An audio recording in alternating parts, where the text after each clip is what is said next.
પ્રથમ સમાચાર સુરેન્દ્રનગરના ધાંગધ્રાથી જ્યાં સરકારી હોસ્પિટલ ફરી એકવાર વિવાદમાં આવી છે। દર્દીની સારવાર ડોક્ટરે ન કરી હોય તેવો વિડીયો વાયરલ થયો છે। નર્સિંગ સ્ટાફે સફાઈ કર્મીને ડ્રેસિંગ કરવાનું કહેતો વિડીયો વાયરલ થયો છે। પરિવારે હાજર તબીબોને સારવાર કહેવાનું કહેતા ડોક્ટરે ના પાડી। ડોક્ટરે સારવાર કરવાની ના પાડતો હોય તેવો વિડીયો પણ સામે આવ્યો છે। સરકારી હોસ્પિટલની કામગીરીને લઈ ફરી એકવાર સવાલો ઉઠ્યા છે। શહેરમાં મોડી રાત્રે ઇજાગ્રસ્ત મહિલા સારવાર માટે ત્યાં આવી હતી। અગાઉ પણ ધાંગધ્રા સરકારી હોસ્પિટલનો વિડીયો વાયરલ થયો હતો।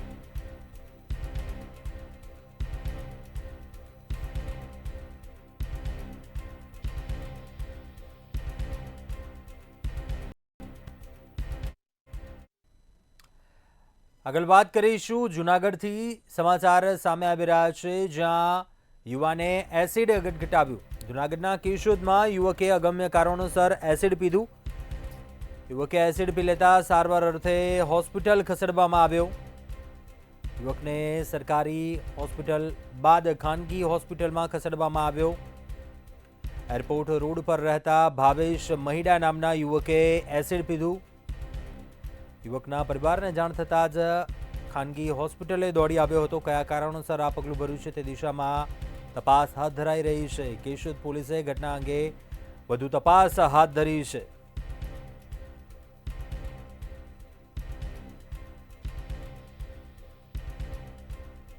જૂનાગઢના કેશોદની આ ઘટના સામે આવી છે જ્યાં યુવકે એસિડ ગટગટાવી દીધું।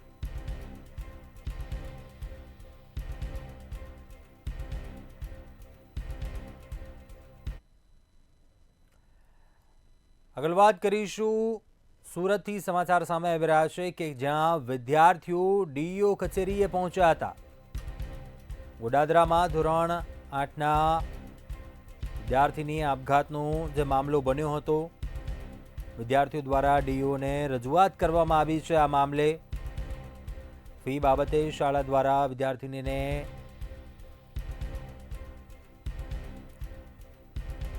હેરાન કરતા હોવાનો જે આક્ષેપ કરવામાં આવ્યો હતો, એબીવીપીએ પણ માંગણી કરી।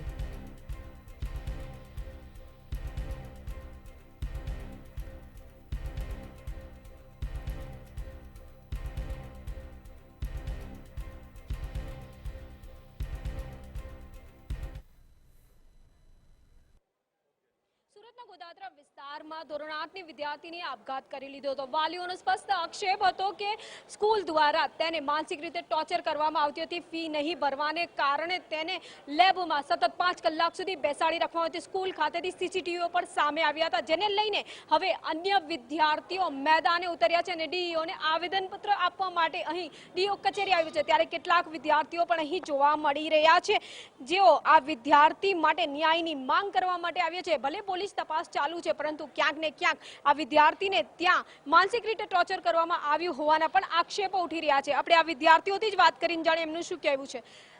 જેણે આપઘાત કર્યો એ પણ એક વિદ્યાર્થીની હતી, તમે પણ એક વિદ્યાર્થીની છો। આપ શું માનો છો આ ઘટનાને લઈને? શું ડિમાન્ડ રહેશે તમારી? જેવી રીતે આપણા સૌને ખબર છે કે ભાઈ ગોડાદરાની એક પબ્લિક સ્કૂલ, આદર્શ પબ્લિક સ્કૂલમાં 8મા ધોરણમાં ભણતી એક માસૂમ બાળકીએ પોતાએ આપઘાત કરીને પોતાનો જીવ ગુમાવ્યો છે। જે ખાલી માત્ર એક નજીવી બાબત હતી, ફીઝની હતી, કે જેમાં વારંવાર તેને સ્કૂલ દ્વારા, સ્કૂલના પ્રશાસન દ્વારા વારંવાર માનસિક રીતે પ્રતાડિત કરવામાં આવતી હતી, એને ટોર્ચર કરવામાં આવતી હતી। અને 8મા ધોરણમાં ભણતી બાળકી એક માસૂમ જીવ હોય છે અને આત્મહત્યા શું હોય છે પણ એને ભાન હોતું નથી। સો આ પરથી આપણે સૌનો ખ્યાલ આવી શકે છે ભાઈ એટલીસ્ટ 8મા ધોરણમાં ભણતી બાળકી આવું ક્રૂર પગલું ઉઠાવે તેને કઈ હદ સુધી માનસિક રીતે ટોર્ચર કરવામાં આવી હશે। તો અખિલ ભારતીય વિદ્યાર્થી પરિષદ એ જ ડિમાન્ડ કરે છે કે આ જે ટ્રેપ છે, જે આ પણ ભ્રષ્ટાચાર થાય છે, એમાં જેટલા પણ લોકો સંડોવાયેલા છે, તો એની સામે પોલીસ પ્રશાસન દ્વારા કાયદાકીય રીતે જે પણ કાર્યવાહીઓ એ હાથ ધરવામાં આવે અને આ જે બાળકીએ માસૂમે પોતાનો જીવ ખોવાડ્યો છે અને જેના મા બાપ એની સજા ભોગવી રહ્યા છે, એને સાચો ન્યાય મળે એવી અખિલ ભારતીય વિદ્યાર્થી પરિષદ ડિમાન્ડ કરે છે। ક્યાંક ને ક્યાંક ડીઈઓ અધિકારીઓ પણ ત્યાં સ્કૂલમાં હતા જ્યારે આ ઘટના બની હતી, ત્યાં તપાસ કરવામાં આવ્યા હતા, ત્યાં સીસીટીવી પણ ચેક કરવામાં આવ્યા હતા, પરંતુ શું લાગે છે તપાસનો ધમધમાટ ખરેખર ચાલશે ખરી? જે ડીઓ અધિકારી સાહેબ ને એમની ટીમ દ્વારા જે સ્કૂલ પર જઈને જે તપાસ કરવામાં આવે છે, છતાં પણ એના સીસીટીવી ફૂટેજ આપણી સામે છે, છતાં પણ કોલેજ સ્કૂલ પ્રશાસન ઉપર યોગ્ય કાર્યવાહી કરવામાં નથી આવતી। તો આમાં કંઈ ને કંઈ શિક્ષણ જગતમાં લોકો સંડોવાયેલા હોય એવું લાગે છે। અને વાત જો નજીવી ફીની બાબત હોય તો આટલું બધું કેટલું ટોર્ચર કરવામાં આવે છે વિદ્યાર્થીનીને કે પોતે એક આપઘાત કરવા માટે એક પગલું ભરે છે. તો આજે આખી ઘટના છે એ તદ્દન એક સ્કૂલના વિદ્યાર્થીઓ માટે એક નિંદનીય ઘટના છે કે આગામી સમયમાં આવા ઘણા વિદ્યાર્થીઓ સ્કૂલમાં ટોર્ચર થતા હોય, ઘણા વિદ્યાર્થીઓને આવી પનિશમેન્ટો આપતા હોય, સતત સ્કૂલમાં 2-3 કલાક બહાર ઊભા રાખતા હોય. તો આ જે ઘટના છે આખી તદ્દન એક સમાજમાં શરમજનક ઘટના કહેવાય એવી ઘટના છે. સ્કૂલ રહી પરંતુ શાળાને તો કોઈ ફરક નથી પડવાનો. હવે ખરેખર શાળાના ફીઝના ટોર્ચરના કારણે એણે આપઘાત કર્યો કે અન્ય કોઈ બાબત છે એ તપાસનો વિષય છે. હાલ ન્યાયની માંગ જે છે આ વિદ્યાર્થીઓ ડીઓ પાસે કરવા આવ્યા છે. કેમેરામેન શોએબ શેખની સાથે રાબિયા સાલે, મંતવ્ય ન્યૂઝ, સુરત. આગળ વાત કરીશું સુરતથી સમાચાર સામે આવી રહ્યા છે, જ્યાં સચિન જીઆઈડીસી વિસ્તારમાંથી ગાંજો ઝડપાયો. સચિન જીઆઈડીસી વિસ્તારમાંથી નશાનો વિપ્લવ છે તે ઝડપાયો છે. બાતમીને આધારે રેડ કરી પોલીસે ગાંજો ઝડપી પાડ્યો. આરોપી સુજીત હરિમોહન સિંઘે પોતાના ઘરમાં ગાંજો છુપાવ્યો હતો. પકડાયેલા આરોપી પર અગાઉ પણ 2 ગુના નોંધાઈ ચૂક્યા છે. તપાસ દરમિયાન આ વિગતો સામે આવી છે. સચિન જીઆઈડીસી પોલીસે આરોપીને ઝડપીને વધુ તપાસ હાથ ધરી છે.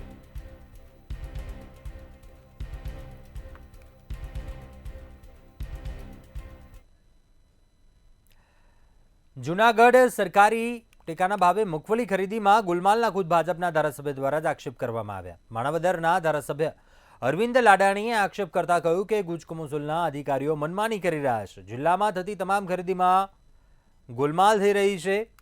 જ્યારે આ મામલે જિલ્લા કોંગ્રેસ પ્રમુખ ભરત અમીપરાનું પણ નિવેદન સામે આવ્યું. જણાવ્યું કે સસ્તી પ્રસિદ્ધિ મેળવવા લાડાણી વાતો કરે છે. ચૂંટણી આવી એટલે સુફિયાણી વાતો શરૂ થઈ છે. સરકાર તમારી, અધિકારીઓ તમારા, તો ફરિયાદ કેમ?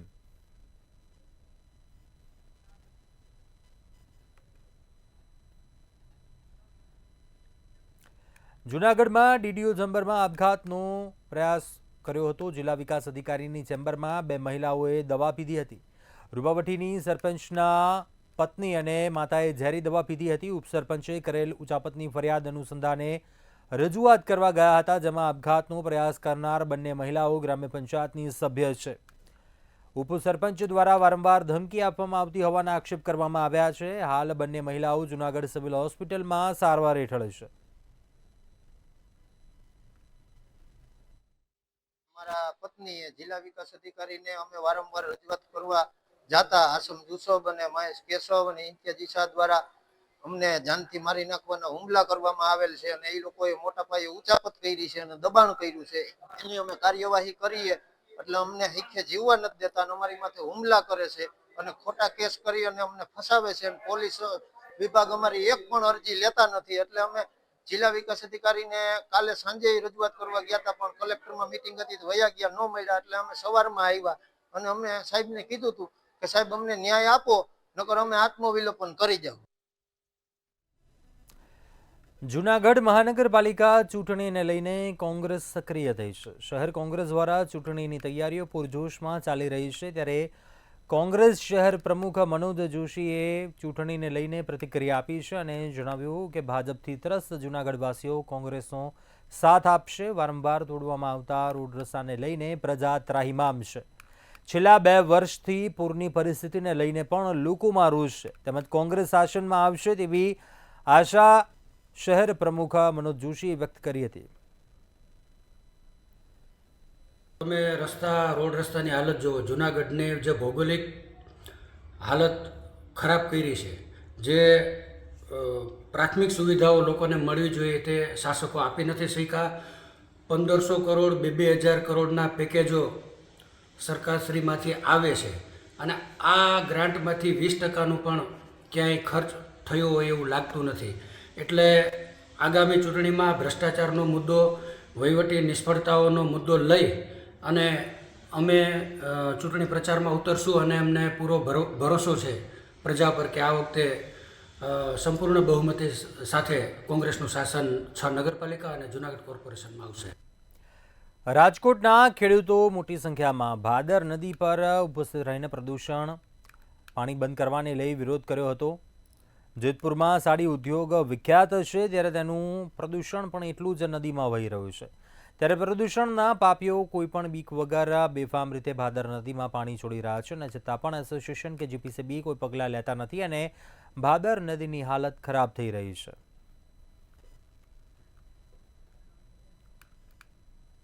રાજકોટમાં મહાનગરપાલિકાએ 9 જેટલા આવાસો સીલ કર્યા હોવાનું સામે આવ્યું હતું. મહાનગરપાલિકા દ્વારા ચેકિંગ હાથ ધરાયું હતું, જેમાં ગરીબોને આપેલ આવાસ યોજનામાં ભાડુઆતો રહેતા હોવાનું સામે આવ્યું હતું. ત્યારે શ્રીરામ ટાઉનશીપમાં 3 જેટલા ભાડુઆતો મળી આવ્યા હતા અને શ્રી જીજાબાઈ ટાઉનશીપમાં 6 જેટલા ભાડુઆતો મળી આવ્યા હતા. આમ કુલ 9 જેટલા આવાસો મનપા દ્વારા સીલ કરવામાં આવ્યા હતા.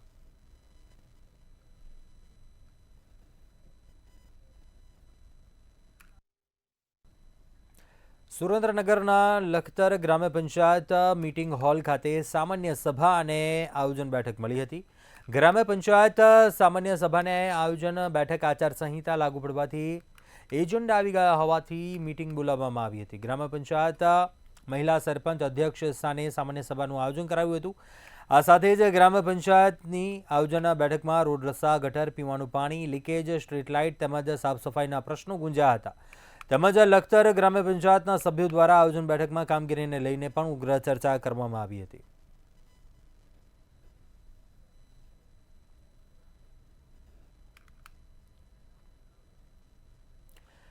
જામનગરમાં ગેરકાયદેસર બાંધકામો સામે કાર્યવાહી હાથ ધરાઈ છે. આજે બચુનગર વિસ્તારમાં દબાણ હટાવો કામગીરી હાથ ધરાઈ હતી. રંગમતી નદીના પટમાં થયેલા ગેરકાયદેસર દબાણો દૂર કરવા માટે 4 જેસીબી મશીનો સાથે મેગા ડિમોલ્યુશન ડ્રાઈવ હાથ ધરાઈ.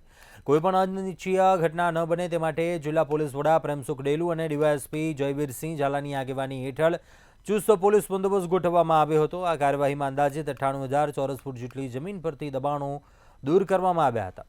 શહેરના રિવરફ્રન્ટ પ્રોજેક્ટને આગળ વધારવા માટે આ દબાણ હટાવો ઝુંબેશ ચલાવવામાં આવી રહી છે. મહાનગરપાલિકા જામનગરની એસ્ટેટ શાખાની ટીમ તેમજ લાઇટ શાખાની ટીમ દ્વારા નદીના પટને માં જે નદીના પટમાં 98,445 ફૂટ જેવી જગ્યા ઉપર ગેરકાયદેસર રીતે દબાણ કરવામાં આવેલ હતો અને એમાં 54,000 સ્ક્વેર ફૂટ જેવો ગેરકાયદેસર રીતે બાંધકામ કરવામાં આવેલ હતો. આ બેની આપણે બંનેની કિંમત ગણીએ તો 17.62 કરોડ રૂપિયા જેવી બંનેની કિંમત થાય છે. અને જગ્યાની આમ સેપરેટ કરવા જાય તો જગ્યાની કિંમત 14.82 કરોડ અને બાંધકામની કિંમત 2.80 કરોડ. ભાવનગરમાં જીએસટીના બોગસ બિલિંગ મુદ્દે કાર્યવાહી કરવામાં આવી છે, જેમાં નાસ્તા ફરતા 2 આરોપીઓ ઝડપાયા, જેમાં જીએસટીને લગતા ખોટા દસ્તાવેજો બનાવીને કૌભાંડ કરવામાં આવ્યું હતું. 1,000 કરોડથી વધુની રકમના બોગસ બિલિંગ કૌભાંડ સામે કાર્યવાહી કરવામાં આવી છે. આરોપીઓની તપાસમાં નામ ખુલતા કાર્યવાહી થઈ. મળતી વિગતો પ્રમાણે રાજ્યભરમાં ચકચાર મચાવનાર જીએસટી કૌભાંડમાં સંડોવાયેલા 2 ફરાર આરોપીઓ ઝડપાયા. પાલિતાણા અને નીલમબાગ પોલીસ મથકમાં નોંધાયેલા 1,000 કરોડ કરતાં વધુના જીએસટી કૌભાંડમાં ફરાર આરોપીઓને પકડી પાડ્યા છે.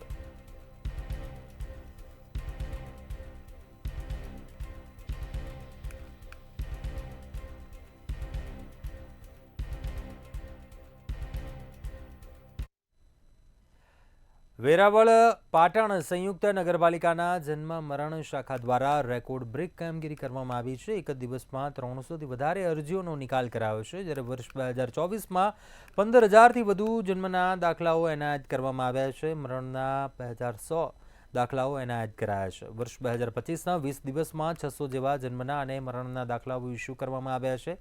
ત્યારે સારી કામગીરી કરવા બદલ વેરાવળ પાલિકાના રજિસ્ટ્રારને જિલ્લા કલેક્ટર દ્વારા એવોર્ડથી સન્માનિત કરવામાં આવ્યા હતા. 2024-25માં છેલ્લા 14,369 એ જન્મના અને મરણના આઈ થિંક 2,100 જેટલા મરણના અમે ઇસ્યુ કર્યા. ટોટલ 16,369 જેટલા અમે દાખલા આ વર્ષમાં ઇસ્યુ કરી દીધા છે. 20 દિવસની અંદર જન્મના હશે 885 ની આસપાસ અને મરણના હશે 150 આસપાસ. મોરબી જિલ્લામાં સ્થાનિકોએ અનોખો વિરોધ કર્યો. પાણીના ટાંકામાં બેસીને વિરોધ કર્યો હતો. અવારનવાર તંત્રને રજૂઆત કરી છતાં પરિણામ શૂન્ય છે. ત્યારે પંચવટી સોસાયટીમાં 10 વર્ષથી પાણીની સમસ્યા છે અને લોકો પાણી માટે વલખા મારી રહ્યા છે. રજૂઆત કરવા છતાં પણ નિરાકરણ ન આવ્યું. ત્યારે ચેતન ભીલા નામના શખ્સે પાણીના ટાંકામાં બેસીને અનોખો વિરોધ કર્યો હતો.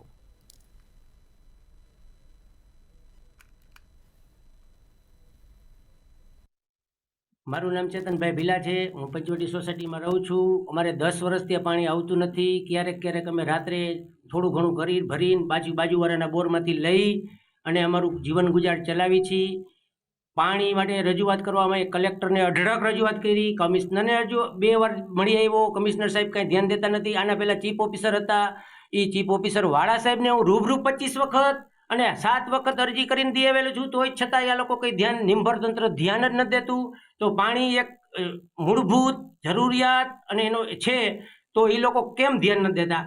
મારે અહીંયા ટીપું પાણી નથી, એટલા માટે જ મેં આ ટાંકા અંદર ઉતરી અને વિરોધ કર્યો છે. આવો વિરોધ તમે ક્યાંય જોયો અત્યાર સુધી? મારે આ શું કરવાને કરવું પડ્યું કે તંત્રની આંખ ખુલે, તંત્રને કાંઈક ખબર પડે. આગળ અન્ય મહત્વપૂર્ણ સમાચાર સામે આવી રહ્યા છે. આપને જણાવી દઈએ દ્વારકાથી, જ્યાં જામ ખંભાળિયામાં આગનો કોલ આવતા ગાડીનો સેલ જ ન વાગ્યો. ફાયર વિભાગે જ્યાં આગ લાગે ત્યારે કૂવો ખોદવાની કહેવત છે તે સાચી પડતી નજરે આવી. ફાયરની ગાડીમાં સેલ જ ન લાગ્યો, આગનો કોલ મળ્યો, પરંતુ તે દરમિયાન ગાડી ચાલુ જ ન થઈ. ફાયર જવાનો દ્વારા ધક્કા મારીને ફાયર વાહનને ચાલુ કરવામાં આવ્યું હતું. વાહન સ્ટાર્ટ થતાં ફાયર વિભાગ સ્થળ પર જવા રવાના થયું હતું. દ્વારકાના જામ ખંભાળિયાનો આ મામલો છે, જ્યાં આગનો કોલ મળ્યો ફાયરની ટીમને, પરંતુ તે જ સમયે તેમની ગાડીનો સેલ ન વાગ્યો. ફાયર વિભાગે જ્યાં આગ લાગે ત્યારે કૂવો ખોદવા જેવી વાત અહીં ઘટના બનતી નજરે પડી. ગુજરાત સરકાર દ્વારા ભણશે ગુજરાત હેઠળ ગરીબ વર્ગના બાળકોને પ્રાથમિક શિક્ષણ સરળતાથી મળે તે માટે પૂરતી સુવિધાઓ હોવાનો દાવો કરવામાં આવે છે, પરંતુ રાજકોટ જેવા મહાનગરમાં કોર્પોરેશન સંચાલિત 3 સ્કૂલોમાંથી 4 સ્કૂલની હાલત જર્જરિત છે, જેમાં સ્કૂલ નંબર 11નું રિનોવેશન કામ શરૂ કરવામાં આવ્યું છે, પરંતુ સ્કૂલ નંબર 1 અને 51 માટે બજેટમાં 2 કરોડની જોગવાઈ કરવામાં આવી હોવા છતાં પણ હજુ કામગીરી ટેન્ડર પ્રક્રિયા સુધી પણ પહોંચી નથી. એટલું જ નહીં, સ્કૂલ નંબર 99 વર્ષ 2008થી એક ભાડાના મકાનમાં ચાલે છે, જેમાં 1 થી 5ના 222 છાત્રોની વચ્ચે માત્ર 4 રૂમ અને 2 બાથરૂમ છે, તેમજ બિલ્ડિંગની હાલત પણ જર્જરિત છે.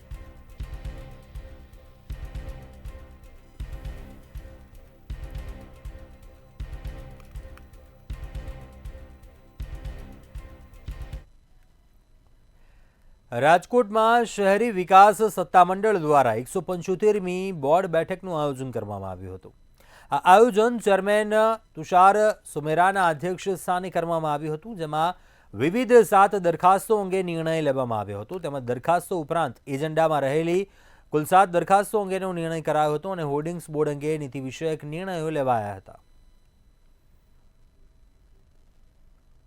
આજે રાજકોટ અર્બન ડેવલપમેન્ટ ઓથોરિટીની અમારું જનરલ બોર્ડ બેઠક હતી. 3-4 એજન્ડાઓ ઉપર ડિટેઇલ્ડ ચર્ચા અને નિર્ણયો થયા છે, જેમ કે હોર્ડિંગ્સ જે લાગે છે એના અમે આજે રેટ્સ નક્કી કર્યા છે. બીજું એક ડીપી રોડનું કામ હતું, એને પણ મંજૂર થયું છે. અને સૌથી મહત્ત્વનું, હવે ટાઉન પ્લાનિંગના કામની માટે એક અલાયદું સેલ. રાજકોટ માર્કેટ યાર્ડ દ્વારા શાકભાજીના કચરાને વેસ્ટમાંથી બેસ્ટ બનાવવાનો નિર્ણય લેવાયો છે. યાર્ડમાં સડેલા શાકભાજીમાંથી ઓર્ગેનિક ખાતર બનાવવાનો પ્લાન્ટ તૈયાર કરવામાં આવ્યો છે. ઓર્ગેનિક ખાતર માટેના પ્લાન્ટમાં પ્રાથમિક તબક્કે દરરોજ 700 કિલો ખાતર તૈયાર થઈ રહ્યું છે. આ ઓર્ગેનિક ખાતરને કારણે ખેડૂતોને અનેક ગણા ફાયદા થશે.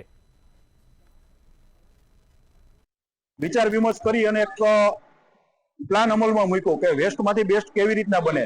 તો અમને જાણવા મળ્યું કે વડોદરા એપીએમસીમાં આ જ રીતના એક પ્લાન કાર્યરત છે. તો અમે ત્યાંની વિઝિટ કરી, એ પ્લાન જોયો અને પછી બધાએ મળીને નક્કી કર્યું કે આપણે પણ આ ટાઈપનો એક પ્લાન નાખીએ તો શાકભાજીનો નિકાલનો પણ પ્રશ્ન હલ થઈ જાય અને ખેડૂતોને સસ્તા ભાવે ઓર્ગેનિક ખાતર મળે.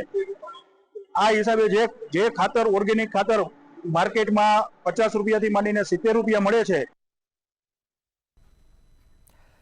સુરેન્દ્રનગરના દસાડા તાલુકાના મુખ્ય મથક પાટડીમાં મોતની કુંડીઓમાં યુવાનો હુમાયા હતા. પાટડી શહેરના 2 આશાસ્પદ યુવાનોએ પાલિકાની ગટરની કુંડીમાં જીવ ગુમાવ્યો હતો. ત્યારે પરિવારજનો દ્વારા બંને યુવાનોના મોત બાદ લાશનો સ્વીકાર થતા ધારાસભ્ય, કલેક્ટર અને એસપી પાટડી હોસ્પિટલ ખાતે પહોંચ્યા હતા. ત્યારે બીજી તરફ મુખ્યમંત્રીનો બેચરાજી માલવણ ફોરલેન હાઈવેના ખાતમુહૂર્તનો કાર્યક્રમ મોકૂફ કરવામાં આવ્યો હતો.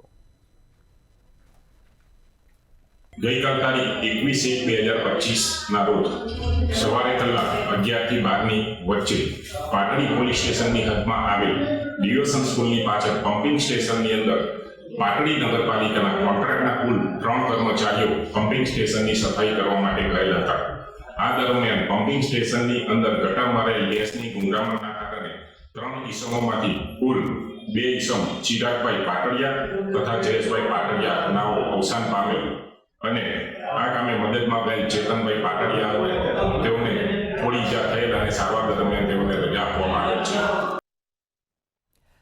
ગીર સોમનાથના સોમનાથ મંદિર નજીક પ્રભાસ પાટણમાં ગત રાતની ઘટના સામે આવી, જ્યાં હોટલ ભોલામાં મારામારીનો બનાવ બન્યો હતો, જ્યાં મોડી રાત્રિએ એક લગ્નનો વરઘોડો નીકળ્યો હતો અને હોટલમાં રહેલા કોઈ ટુરિસ્ટ કે અન્ય કોઈએ ભૂલથી પાણી ફેંક્યું અને સમગ્ર ધીંગાણું થયું. હોટલના સ્ટાફ સંચાલકોને ઢોરમાર માર્યો હતો. આ તમામ ઘટના સીસીટીવીમાં કેદ થઈ ગઈ હતી. હોટલ માલિકે પોલીસને જાણ કરતા તાત્કાલિક પોલીસ કાફલો ઘટનાસ્થળ ઉપર પહોંચ્યો હતો અને આ મામલે વધુ તપાસનો ધમધમાટ શરૂ કર્યો હતો. રાત્રિના સમયે ફૂલેપુર નીકળ્યો હતો ત્યારે હોટલ ભોલાની આજુબાજુમાં બહુ દેખાડો થતા મારા પપ્પા અને હું ત્યાં જોવા અને શાંત પડાવવા માટે ગયા કે શું થયું છે એ જોવા માટે અમે ગયા છે અને શાંત કરાવવા માટે. તો મને અને મારા પપ્પાને ઢોર માર માર્યો છે, પૂછતા પાછળથી વાર કરેલો છે અને જાનથી મારી નાખવાની કોશિશ કરી છે. ઉપર ટુરિસ્ટ પાસે પણ પહોંચી ગયા હતા અને એની ઉપર પણ હુમલો કરેલો છે. એનું સીસીટીવી ફૂટેજ સોમનાથ પોલીસ ચોકીમાં અમે રજૂ પણ કરેલું છે. બધું ફૂટેજ સાથે છે અમારી પાસે ને અમને ઢોર માર માર્યો છે, પૂછતા પાછળથી વાર કર્યો છે. સુરતમાં સાયબર ક્રાઇમ આચરતી આંતરરાષ્ટ્રીય ગેંગનો મામલો સામે આવ્યો હતો. આરોપીઓની ગેંગ દુબઈથી સાયબર ક્રાઇમ આચરતી હતી, ત્યારે આ મામલે સાયબર ક્રાઇમ સેલ પોલીસે વોન્ટેડ ચંદ્રેશ કાકડિયાને પૂના ગામ પાસેથી ઝડપી પાડ્યો હતો. આરોપી સામે સુરતના અલગ અલગ પોલીસ સ્ટેશનમાં કુલ 8 જેટલા ગુના નોંધાયા હતા. આરોપી દુબઈથી ફ્રોડના રૂપિયા સુરતમાં વિડ્રો કરવાનું કામ કરતો હતો.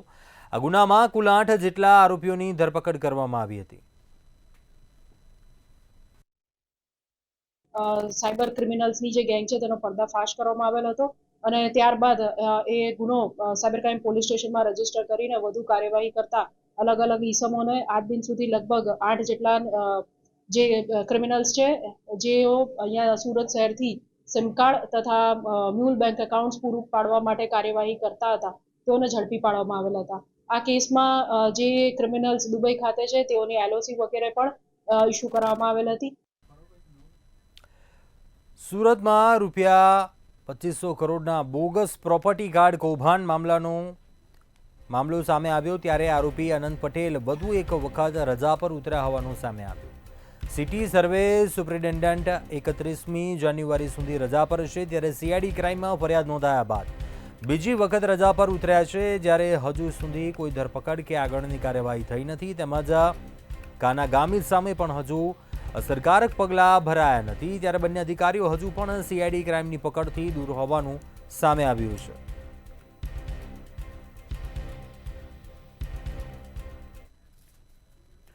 સુરતમાં 1.5 વર્ષની બાળકી સાથે દુષ્કર્મનો પ્રયાસ કરવામાં આવ્યો હતો. શહેરના લિંબાયત વિસ્તારમાં 1.5 વર્ષની બાળકી નરાધમના હાથે પીંખાતા બચી ગઈ. ગાર્ડનમાં રમી રહેલી 1.5 વર્ષની બાળકીને નરાધમ યુવકે સાથે લઈ જવાનો પ્રયાસ કર્યો હતો. બાળકીને નરાધમ યુવક ગાર્ડનની ઝાડીઓમાં ખેંચી ગયો હતો. બાળકીના માતા પિતા સમયસર આવી જતા બાળકીને બચાવી લીધી હતી. રોષે ભરાયેલા ટોળાએ યુવકને પકડીને જોરદાર ફટકાર્યો હતો, જ્યારે લિંબાયત પોલીસે પિકેશ રાઠોડ નામના શખ્સની અટકાયત કરી હતી.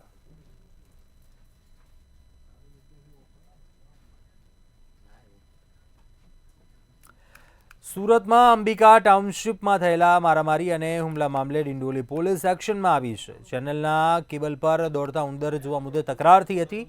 અન્ય વ્યક્તિએ પોતાના ઘરમાં જોતો હોવાનો આક્ષેપ કર્યો હતો. ચપ્પા, ક્રિકેટ સ્ટમ્પ અને બેટ વડે હુમલો કરવામાં આવ્યો હતો. 3 વખત તકરાર થયા બાદ સમાધાન કરવા ગયા અને હુમલો થયો હતો, ત્યારે ડિંડોલી પોલીસે ફરિયાદ નોંધી તમામ લોકોની ધરપકડ કરી છે, જ્યારે હુમલાખોરોને પણ અંબિકા ટાઉનશીપ ખાતે લઈ જવામાં આવ્યા અને ડિંડોલી પોલીસે હુમલાખોરોને સાથે રાખીને સ્થળ પર જ પંચનામું કર્યું હતું.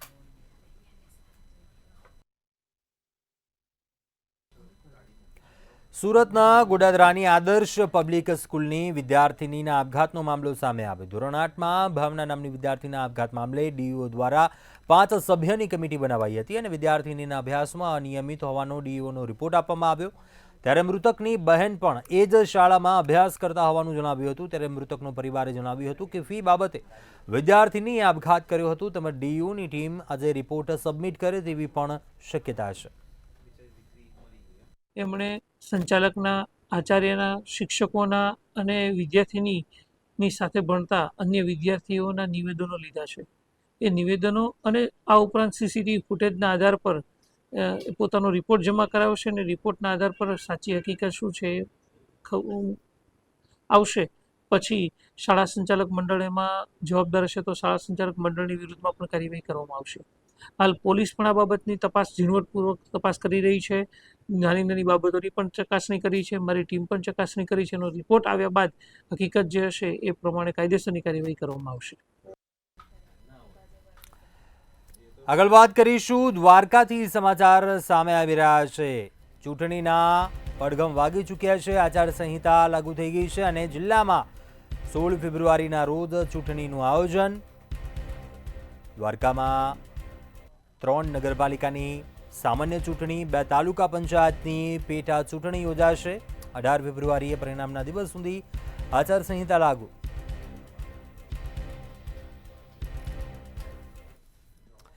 અત્યારે હાલ બુલેટિનમાં બસ આટલું. મને આપશો રજા. વધુ સમાચાર માટે આપ જોતા રહેશો મંતવ્ય ન્યૂઝ. આગળ આપ જોવો સીધો સંવાદ સહયોગી હિરલની સાથે.